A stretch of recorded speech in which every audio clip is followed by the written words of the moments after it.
Nakarating na ba kayo sa bahay ng iyong lola at napansin ang kakaibang pabango na tila sumusunod sa maraming matatandang babae? Ito ay hindi sisa, hindi kasiya siya, ngunit ito ay hindi mapag-alinlanganan na naiba sa kung paano amoy ng mga nakababatang babae. Marahil ay napansin mo ang iyong sarili kamakailan at naisip mo kung ito rin ang iyong hinaharap. Bueno, hindi ka nag-iisa sa pagpuna nito at ngayon ay sumisid tayo ng malalim sa kamangha-manghang agam sa likod kung bakit nagbabago ang natural na amoy ng kababaihan pagkatapos ng 60 at higit sa lahat kung ano talaga ang sinasabi nito sa atin tungkol sa hindi kapani-paniwalang paglalakbay na pinagdadaanan ng ating katawan habang tayo ay tumatanda. Hayaan akong magsimula sa pamamagitan ng pagsasabi ng isang bagay na maaaring ikagulat mo. Ang natatanging pabango ay hindi talaga isang senyales ng hindi magandang kalinisan o kapabayaan. Sa katotohanan, isa ito sa mga pinakanatural na bagay na nangyayari sa katawan ng tao. At ang pag-unawa dito ay makakatulong talaga sa atin na tanggapin ang pagtanda ng may higit na kumpiyansa at kaalaman. Kita mo, ang aming mga katawan ay tulad ng mga komplikadong pabrika ng chemical na patuloy na gumagawa at naglalabas ng mga compound na lumikha ng aming natatanging sense signature. Nagbabago ang signature na ito sa buong buhay natin, tulad ng paglalim ng ating mga boses sa panahon ng pagdadalaga o pagbabago ng texture ng ating buhok sa paglipas ng panahon. Nagsisimula ang kwento sa isang bagay na tinatawag na 2-nonenal, isang chemical na tambalan na mukhang hindi kapanipaniwalang siyentipiko, ngunit sa katotohanan ay medyo simple upang maunawaan. Isipin ito bilang paraan ng iyong katawan sa pagpapahayag na pumasok ka sa isang bagong kabanata ng buhay. Ang tambalang ito ay hindi pa natuklasan na may kaugnayan sa pagtanda ng tao hanggang sa sinimula ng mga mananaliksik ng Hapon na magsiyasat kung bakit ang mga matatanda ay may kakaibang amoy. Ang nahanap nila ay revolusyonaryo pagkatapos ng edad na 40, ngunit lalo na binibigas pagkatapos ng 60, ang ating balat ay nagsisimulang gumawa ng tambalang ito sa mas mataas na dami. Ngunit narito kung saan ito nagiging talagang kawili-wili at kung bakit iba ang nararanasan ng mga babae kaysa sa mga lalaki. Sa buong buhay ng isang babae, ang kanyang katawan ay naging dalubhasa sa pag-regulate ng mga langis at pagpapanatili ng maselang na hormonal balance na nakakaapekto sa lahat mula sa texture ng kanyang balat hanggang sa kanyang natural na amoy. Sa loob ng mga dekada, ang estrogen ay parang isang konduktor na nag-oorkestra sa magandang symphony na ito ng mga biological na proseso. Tumutulong ang estrogen na i-regulate ang produksyon ng sebum, pinapanatili ang natural na moisturize ng balat at pinapanatili ang balanse ng pH na nagpapanatili sa mga nakakapinsalang bakterya habang pinapayagan ang mga kapakipakinabang na bakterya na umunlad. Pagdating ng menopause, parang biglang umalis sa orkestra yung konduktor. Bumaba ang mga antas ng estrogen, kung minsan ay bumababa ng hanggang 70% mula sa mga antas ng premenopausal. Ito ay hindi lamang tungkol sa mga hot flashes o pagbabago ng mood ito, ay isang kompletong reorganisasyon ng kung paano gumagana ang iyong katawan sa isang cellular level. Ang iyong balat, na naging pinakamalaking organ at pangunahing sistema ng depensa ng iyong katawan sa loob ng 60 taon, ay biglang kailangang malaman kung paano gumana sa ilalim ng ganap na magkakaibang mga patakaran. Kung walang impluensyang proteksyon ng estrogen, ang mga sebaceous glandula ng balat ay nagsisimulang kumilos ng iba. Nagsisimula silang gumawa ng iba't ibang uri ng mga langis at ang mga langis na ito ay nasira sa mga paraan na hindi pa nila nagawa noon.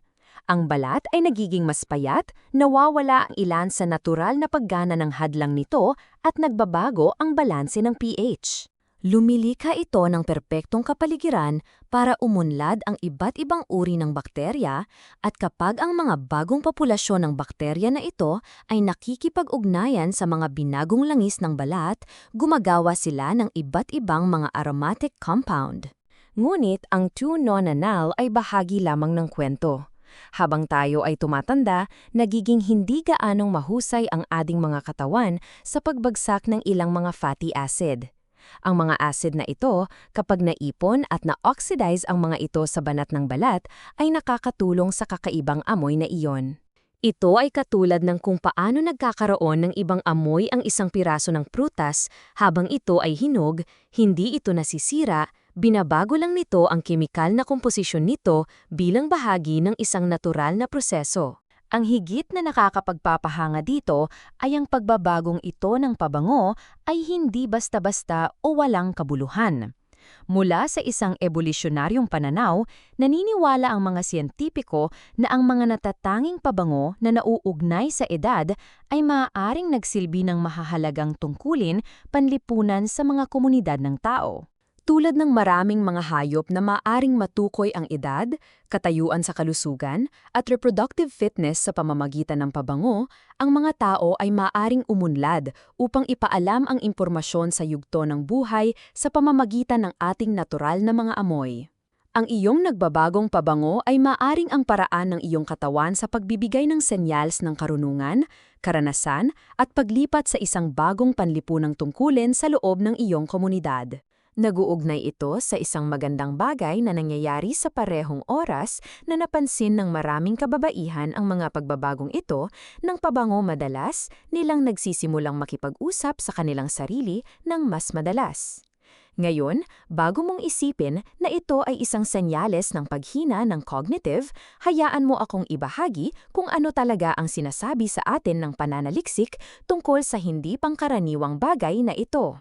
Ang mga kababaihan na nagsimulang makipag-usap sa kanilang sarili pagkatapos ng 65 ay madalas na nagpapakita ng mga palatandaan ng mas mataas na pagmumuni-muni sa sarili, mga kasanayan sa paglutas ng problema, at emosyonal na regulasyon. Pag-isipan ito sa oras na ang isang babae ay umabot sa 65, malamang na gumugol siya ng mga dekada na inuuna ang boses ng ibang tao kaysa sa kanyang sarili. Nakinig siya sa mga pangangailangan ng mga bata, opinyon ng kapareha, hinihingi sa lugar ng trabaho at inaasahan ng lipunan. Ang ugali ng pakikipag-usap sa kanyang sarili ay hindi isang quirk o isang tungkol sa pag-unlad, ito ay madalas na ang unang pagkakataon sa mga dekada na siya ay nagbibigay sa kanyang sariling mga saloobin ng atensyon at vocal expression na nararapat sa kanila. Naghahain ang self-talk ng maraming cognitive function na lalong nagiging mahalaga habang tayo ay tumatanda. Nakakatulong ito sa pagsasama-sama ng memorya kapag binibigkas mo ang iyong mga iniihip. Talagang pinapalakas mo ang mga neural pathway na nauugnay sa mga alaalang iyon. Nakakatulong ito sa paglutas ng problema sa pamamagitan ng pagpapahintulot sa iyo na harapin ang mga komplikadong issue ng hakbang-hakbang. At marahil ang pinakamahalaga, nagbibigay ito ng emosyonal na regulasyon at pagsasama sa panahon ng yugto ng buhay kung saan ang mga panlipunang lupon ay kadalasang natural na kumukuha. Ang magandang koneksyon sa pagitan ng dalawang fenomena na ito, ang nagbabagong amoy at ang tumaas na pag-usap sa sarili, ay pareho silang kumakatawan sa iyong katawan at isip na umaangkop sa isang bagong yugto ng buhay na may kahanga-hangang katatagan at karunungan. Lumilika ang iyong balat ng mga bagong chemical na pirma habang ang iyong utak ay gumagawa ng mga bagong paraan upang iproseso at ipahayag ang mga iniisip. Parehong mga palatandaan ng isang sistema na patuloy na umuunlad at umaangkop sa halip na simpleng pagtanggi. Ngayon, talakayin natin ang elepante sa silid, ang reaksyon ng lipunan sa parehong mga pagbabagong ito. Nabubuhay tayo sa isang kultura na kadalasang itinuturing ang pagtanda bilang isang bagay na dapat itago, ipagkait o humingi ng tawad. Ang industriya ng kagandahan ay gumugugon ng bilyon-bilyon upang kumbinsihin ang mga kababaihan na ang anumang palatanda ng pagtanda ay isang problema na dapat lutasin sa halip na isang natural na pag-unlad na dapat maunawaan at yakapin. Lumilika ito ng kahihiyan sa paligid ng ganap na normal na mga biological na proseso. Pagdating sa mga pagbabago sa pabango, maraming kababaihan ang nagiging hyper-aware at may kamalayan sa sarili. Gumagastos ng malaking pera sa mga pabango, mga spray sa katawan, at mga mabangong produkto upang itago ang kanilang nakikita bilang isang hindi kanais-nais na amoy. Ngunit, narito kung ano ang kawili-wili. Ang kakaibang pabango na iyon ay hindi kadalasang napapansin ng iba tulad ng sa babae mismo. Ang aming sariling mga ilong ay hindi kapanipaniwalang sensitibo sa mga pagbabago sa aming personal na pabango dahil pamilyar kami sa aming baseline. Kung ano ang pakiramdam na napakalaki sa iyo ay maaaring halos hindi napapansin ng iba. Ang parehong pagkiling sa kultura ay nakakaapekto sa kung paano natin tinitingnan ang mga kababaihan na nakikipag-usap sa kanilang sarili. Habang ang pakikipag-usap sa sarili sa mga lalaki ay madalas na tinitingnan bilang maalalahanin na pagmumuni-muni o paglutas ng mga problema ng malakas, kapag ginawa ito ng mga babae, mas malamang na mapatologize ito o makikita bilang isang senyales ng panlipunang paghihiwalay o paghina ng isip. Pinipigilan tayo ng dobleng pamantayang ito na kilalanin ang pag-uusap sa sarili kung ano ito. Madalas isang sopistikadong mekanismo sa pagkaya at tool sa pag-iisip. Ang pag-unawa sa agham sa likod ng mga pagbabagong ito ay maaaring maging hindi kapanipaniwalang pagpapalaya. Kapag alam mo na ang iyong balat ay gumagawa ng tuno-ninal dahil sa predictable hormonal changes, inaalis nito ang misteryo at kahiyan. Kapag naiintindihan mo na ang pakikipag-usap sa iyong sarili ay talagang isang tanda ng malusog na cognitive adaptation, binabago nito ang isang bagay na maaaring nakakaramdam ng kahiyan sa isang bagay na nagpapakita ng kahangahangang kakayahan ng iyong utak na makahanap ng mga bagong paraan upang suportahan ang iyong kalusugan sa isip. May mga praktikal na implikasyon din sa pag-unawa sa mga pagbabagong ito. Para sa mga pagbabago sa amoy, ang banayad na pangangalaga sa balat ay nagiging mas mahalaga habang nagbabago ang natural na mga hadlang sa proteksyon ng iyong balat. Hindi ito nangangahulugan ng mga mamahaling produkto kadalasan. Ang pinakamabait na bagay na maaari mong gawin ay gawing simple ang iyong routine at gumamit ng mas banayad, pH-balanced na mga produkto na gumagana sa bagong chemistry ng iyong balat kaysa laban dito. Ang regular na moisturizing ay nagiging mahalaga habang nagbabago ang natural na paggawa ng langis ng balat. At oo, kung nakakaabala sa iyo ang pabango, tiyak na makakatulong ang magaan na pabango, ngunit ito ay isang pagpipilian sa halip na isang pangangailangan. Para sa pag-unlad ng self-talk, ang pagtanggap sa bagong anyo ng panloob na pag-uusap ay maaaring aktwal na mapahusay ang iyong kalusugan sa pag-iisip. Ipinakikita ng pananaliksik na ang mga taong nakikibahagi sa positibong pakikipag-usap sa sarili ay may mas mahusay na pamamahala ng stress, pinahusay na kakayahan sa paglutas ng problema at higit na emosyonal na katatagan. Sa halip na mahiya tungkol sa pakikipag-usap sa iyong sarili, maaari mong ituring itong isang bagong superpower, mayroon ka na mayong built-in na kasosyo sa pag-iisip na magagamit 24 na oras sa isang araw. Ang partikular na maganda sa parehong mga pagbabagong ito ay kung paano ipinapakita ng mga ito ang hindi kapanipaniwalang kakayahan ng katawan na umangkop sa buong buhay natin. Ang iyong balat sa 70 ay hindi sinusubukan na maging iyong balat sa 30, ito ay ang pinakamahusay na balat na maaaring para sa kung nasaan ka na yon. Ang iyong utak ay hindi nabibigo kapag ito ay bumuo ng mga bagong pattern sa pakikipag-usap sa sarili. Ito ay gumagawa ng mga bagong paraan upang suportahan ang iyong mga pangangailangan sa pag-iisip at emosyonal. Ito ay nag-uugnay sa isang mas malaking katotohanan tungkol sa pagtanda na kadalasang nakakaligtaan ng ating lipunan. May posibilidad nating tignan ang pagtanda bilang isang serye ng mga pagkawala ng hitsura ng kabataan, pagkawala ng ilang pisikal na kakayahan, pagkawala ng mga tungkulin sa lipunan. Ngunit kapag tinitingnan mo ang mga pagbabago tulad ng ebolusyon ng pabango at pag-unlad ng pakikipag-usap sa sarili sa pamamagitan ng isang lente ng pagbagay sa halip na pagtanggi, nagsisimula kang makita ang pagtanda bilang isang serye ng mga pagbabagong anyo, bawat isa ay may sariling natatanging mga pakinabang at katangian. Ang mga babaeng pinakamatagumpay na tinatanggap ang mga pagbabagong ito ay kadalasan ang mga taong nagbabago ng kanilang pananaw mula sa pakikipaglaban sa kanilang mga katawan patungo sa pakikipagtulungan sa kanila. Nauunawaan nila na ang layunin ay hindi ang amoy ng eksakto tulad ng ginawa nila sa 30 at upang mapanatili ang parehong panloob na mga pattern ng monologo na mayroon sila sa 40. Ang layunin ay maging malusog, komportable at tiwala sa anumang yugto ng buhay na kanilang nararanasan. Ang pagbabago ng pananaw na ito ay may malalim na implikasyon sa kung paano natin nilalapitan ang pagtanda sa pangkalahatan. Kapag huminto tayo sa pagtingin sa bawat pagbabago bilang isang problema na dapat ayusin, maaari nating simulan ang pagpapahalaga sa mga kahangahangang paraan na patuloy na naglilingkod sa atin ng ating katawan at isipan sa buong buhay natin. Ang bagong scent signature ng iyong balat ay hindi isang depekto.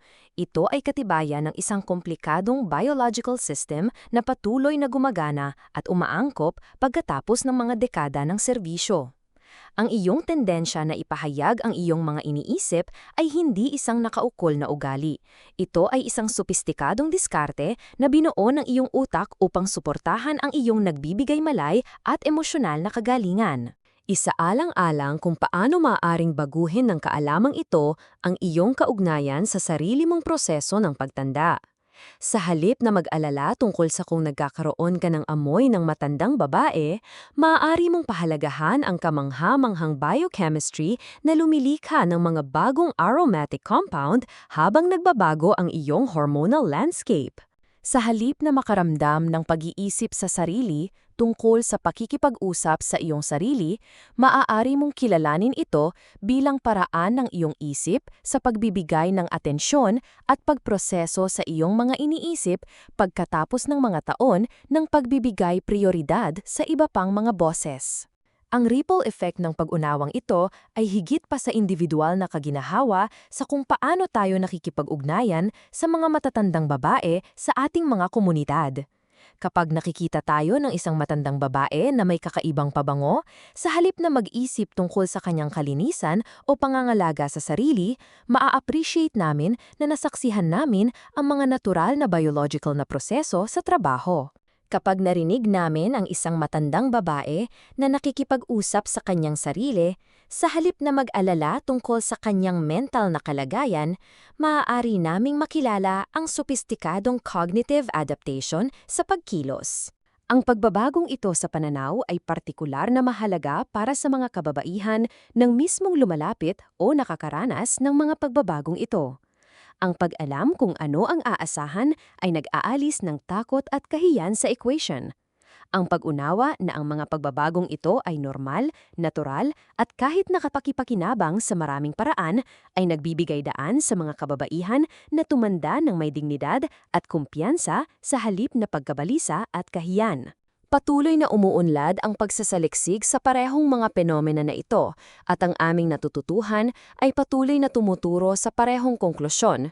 Ang tumatanda na katawan at isipan ay higit na nababanat, umaangkop at sopistikado kesa sa tradisyonal naming kinikilala.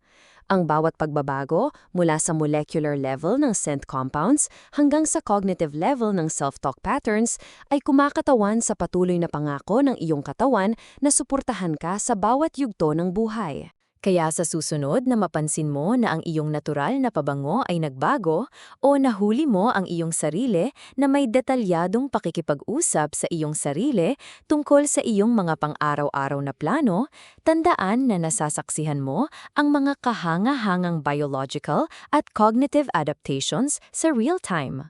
Hindi ito mga senyales ng paghina o mga problemang itinatago, ang mga ito ay ebidensya ng isang sistema na patuloy na gumagawa ng mga bagong paraan para pagsilbihan ka sa buong paglalakbay mo sa buhay. Ang iyong katawan sa 60 higit pa ay hindi isang kupas na bersyon ng iyong nakababatang sarili. Ito ay isang sopistikado, karanasan at patuloy na pag-aangkop na sistema na karapat-dapat sa pagpapahalaga sa halip na paghingi ng tawad. Ang pabango na nalilikha nito at ang mga cognitive pattern na nabubuo nito ay bahagi lahat ng hindi kapanipaniwalang kwento ng katatagan at pagbagay ng tao na nagpapatuloy hanggang sa ating huling araw. Ang pag-unawa at pagtanggap sa mga pagbabagong ito ay hindi lamang tungkol sa personal na kaginahawan, ito ay tungkol sa pagbabago ng kung paano tinitingnan ng ating lipunan ang mga tumatandang kababaihan.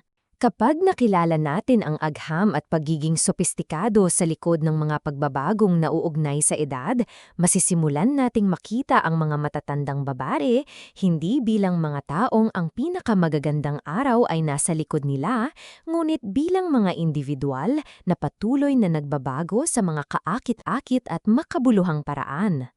Ang kaalamang ito ay nagbibigay kapangyarihan hindi lamang sa mga individual na kababaihan, kundi sa buong komunidad na lumapit sa pagtanda ng may pag-usisa sa halip na takot, pagpapahalaga sa halip na pagtanggi, at pagdiriwang sa halip na pagtatago. Dahil sa pagtatapos ng araw, ang bawat pagbabagong pinagdadaanan ng iyong katawan pagkatapos ng 60 ay isang patunay sa kahanga-hangang paglalakbay na iyong nilakbay at ang hindi kapaniwalang biological intelligence na patuloy na nagsisilbi sa iyo sa bawat araw ng iyong buhay.